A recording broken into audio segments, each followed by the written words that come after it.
grant me ownership of this house, or we're heading straight for a divorce. My husband's ultimatum hit me like a freight train. Here I was, suddenly backed into a corner by Bob. This house, a sanctuary filled with the echoes of my parents' presence, held a cherished place in my heart. Surrendering it was out of the question. Yet Bob seemed willing to toy with my emotions, brandishing threats as if they were mere trifles. Confusion clouded my mind as I grappled with this impossible situation. Seeking guidance, I turned to my father for support. I am Jessica, 30 years of age, a devoted homemaker shouldering the responsibilities of our household day in and day out.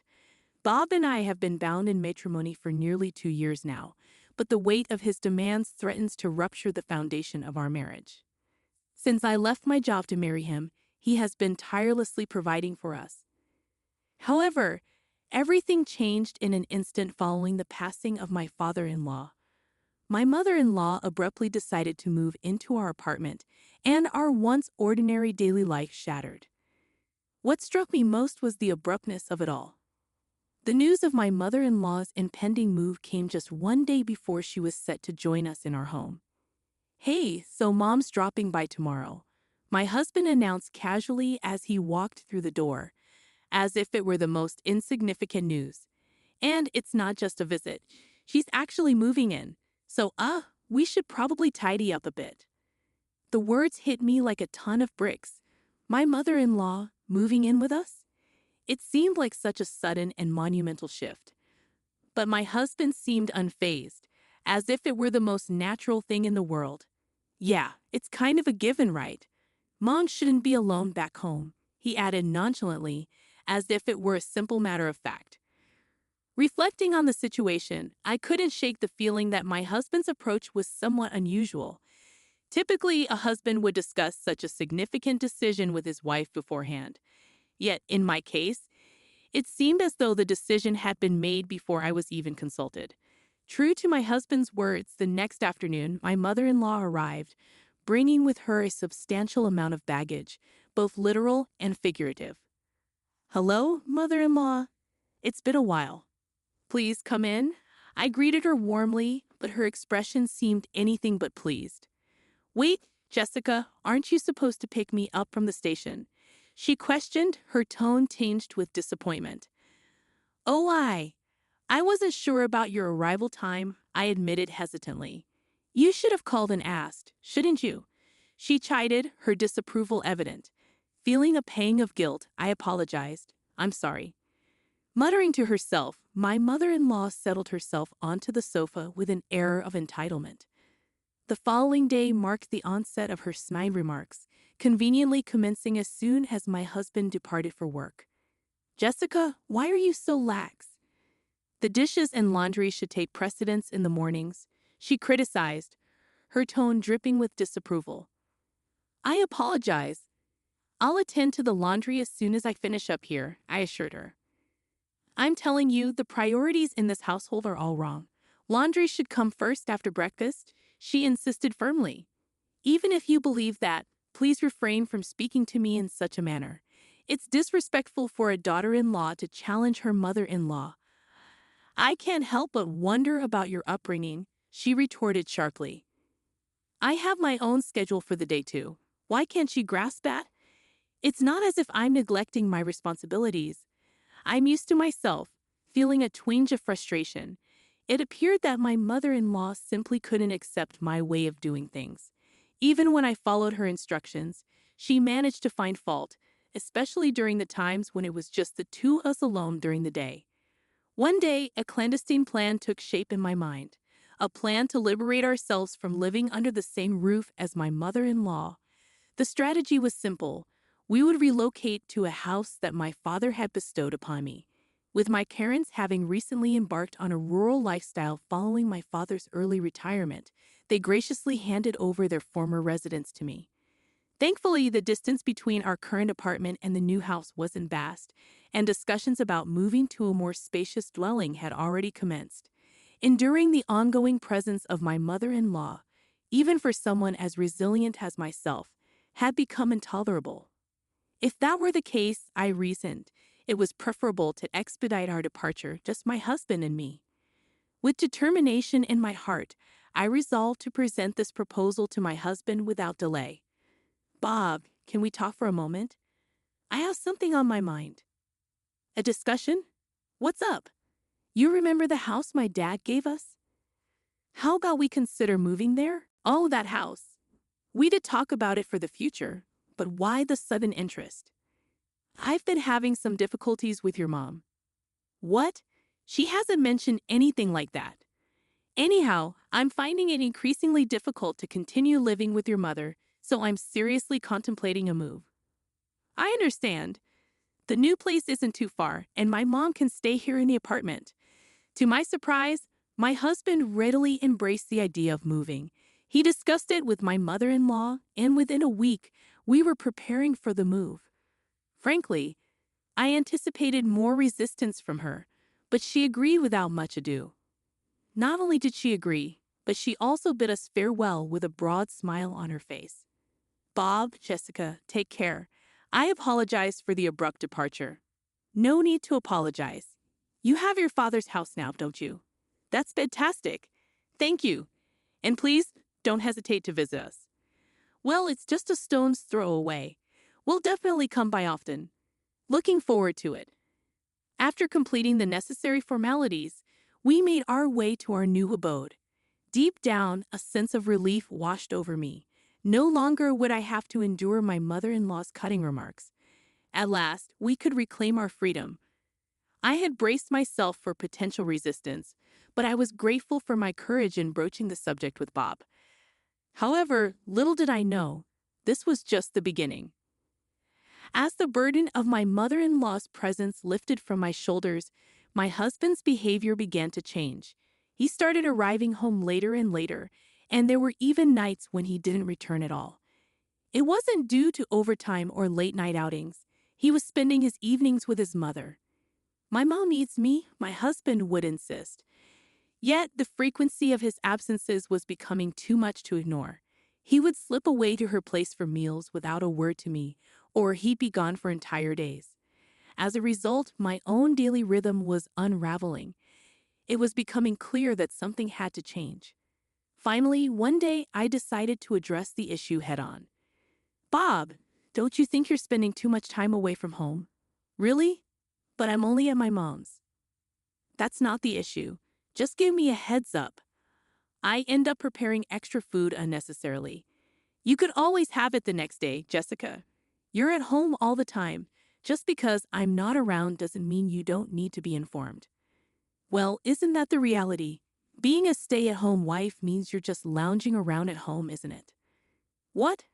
Besides, I'm concerned about leaving my mom on her own.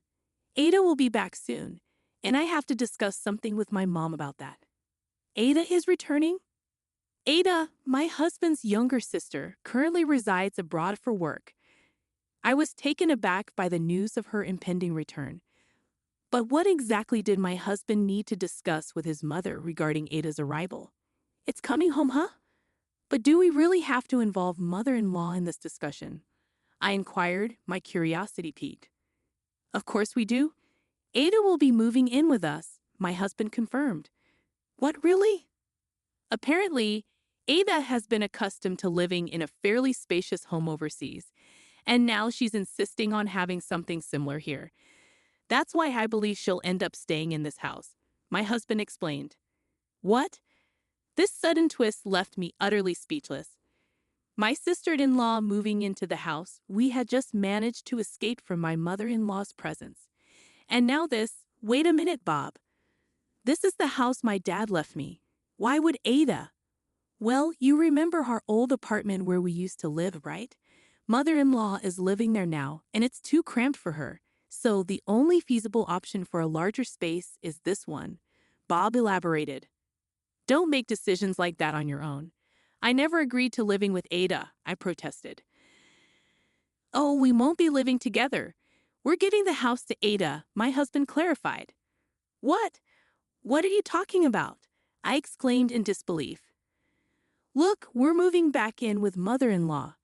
Ada can have this house and make it her own, he explained calmly.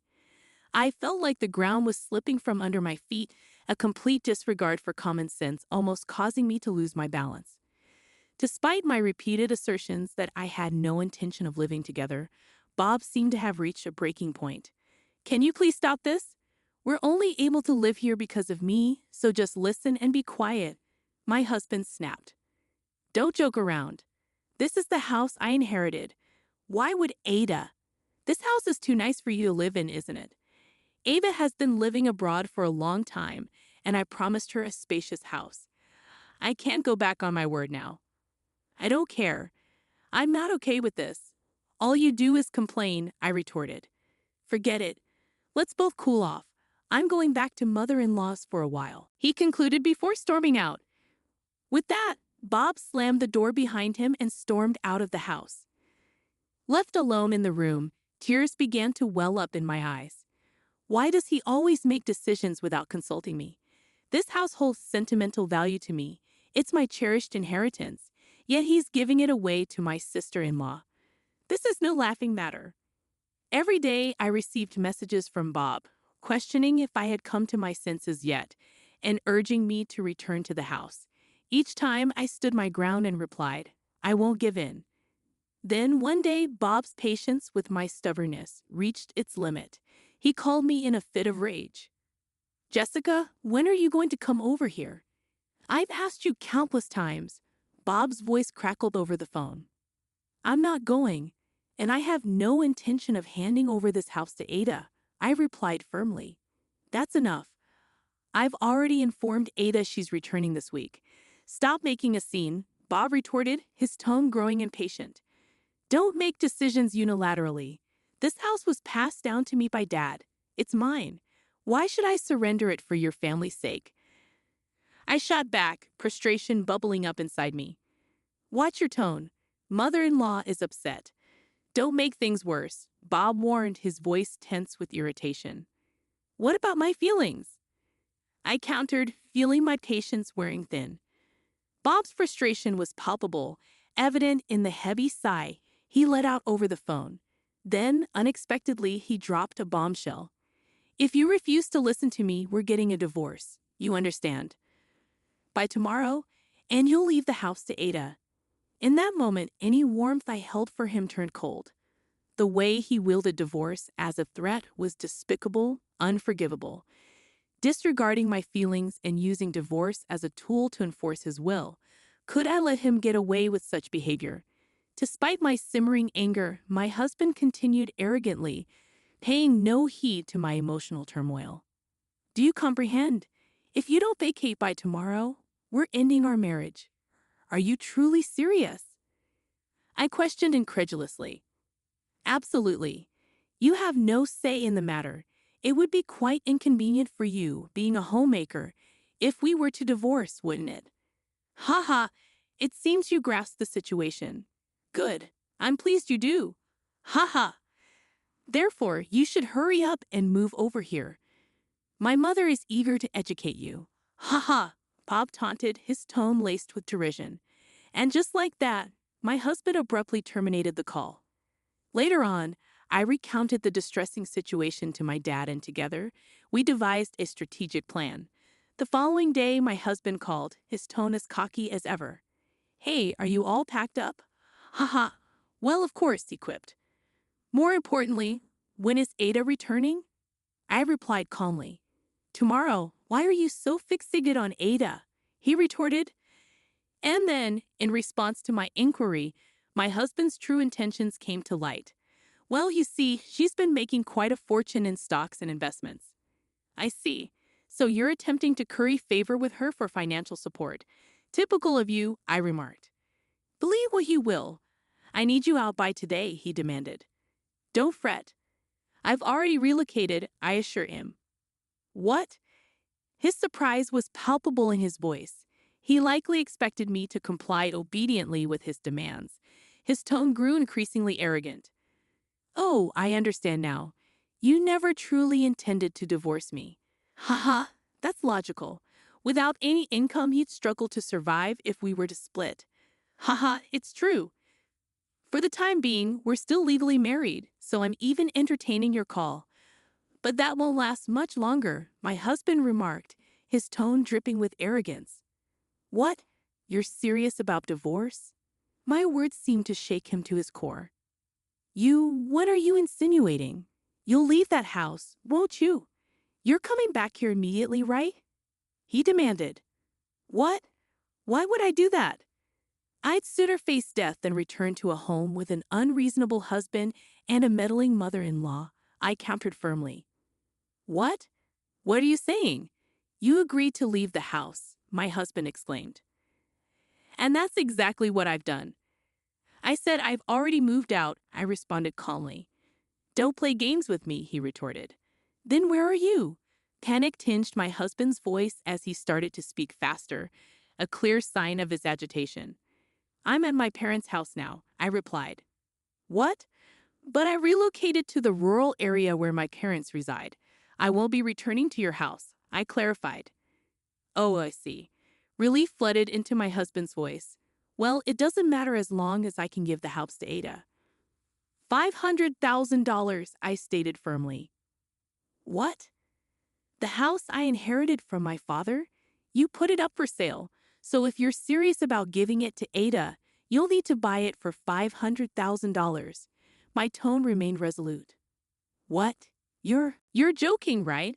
My husband's disbelief was evident. Do I sound like I'm joking? The house is still in my father's name, so I've asked him to list it for sale. Actually, what I requested from my father was assistance with selling the house, I clarified. My father had always told me you can live in it or sell it, whichever you prefer. Just inform me when the time is right. The appraisal came in at $500,000. Seeing the opportunity, I wasted no time in listing it for sale. It was a scenario he likely never anticipated. My husband struggled to articulate his thoughts, attempting to unleash his verbal fury. You must be joking. Acting on your own accord like this, I won't tolerate it, my husband protested. I don't require your approval. We're divorcing soon regardless, I countered. What did you just say? Do you comprehend your own situation? You'll be the one in trouble after the divorce. Being on my own, without your income, is far better than staying with you, I asserted. Listen, Ada will be returning home soon. I've already made it clear I'm counting on her financial support, I added firmly. So what? As I mentioned, if you're so keen on securing a place for Ada, why not just purchase the house for $500,000? If you're able to, that is, I challenged. What? I can't possibly afford that, he retorted. Ada is earning from her investments, isn't she? She can buy it for $500,000, I suggested. No matter how wealthy Ada may be, that's an excessive amount, he argued. My husband persisted with excuses, showing no remorse or willingness to humble himself. Realizing that continuing the conversation would be futile, I resolved to speak my mind. I have no patience for the antics of a foolish mother and son. Did you truly believe that threatening me with divorce would compel me to obediently surrender the house? If you presumed that I would comply with your every whim simply because I'm a housewife, you're sorely mistaken. Hey, just calm down, he interjected. I am calm. It's you who should be panicking right now, isn't it? I refuse to blindly follow your commands. I categorically reject any further ties with your family. Stay out of my life forever. To hell with you and your precious mother, you jerk. I shouted loud enough for the neighbors to hear before abruptly hanging up the phone. Without hesitation, I blocked his number, severing all communication with my husband.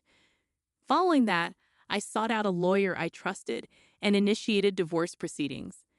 Despite the challenges, I ultimately succeeded in divorcing him on the grounds of his misconduct. As far as I know, he continues to reside in the condo with his mother-in-law. With my sister-in-law's impending return, they couldn't arrange for a larger residence. In the end, she flew back overseas in a fit of anger, exclaiming, "This isn't what we agreed upon." My ex-husband's scheme to seek financial aid from his investment-savvy sister-in-law collapsed miserably. Presently, it seems they're barely getting by with the alimony I receive and the living expenses for his mother-in-law. With him still entangled in the demands of his mother-in-law, prospects for improvement seem bleak. On the contrary, I've been enjoying a peaceful life in the countryside with my parents since relocating. Recently, through a neighbor's recommendation, I secured a job as an office worker at a local orchard, providing me with a respectable income. For the time being, I intend to remain here, maintaining proximity to my parents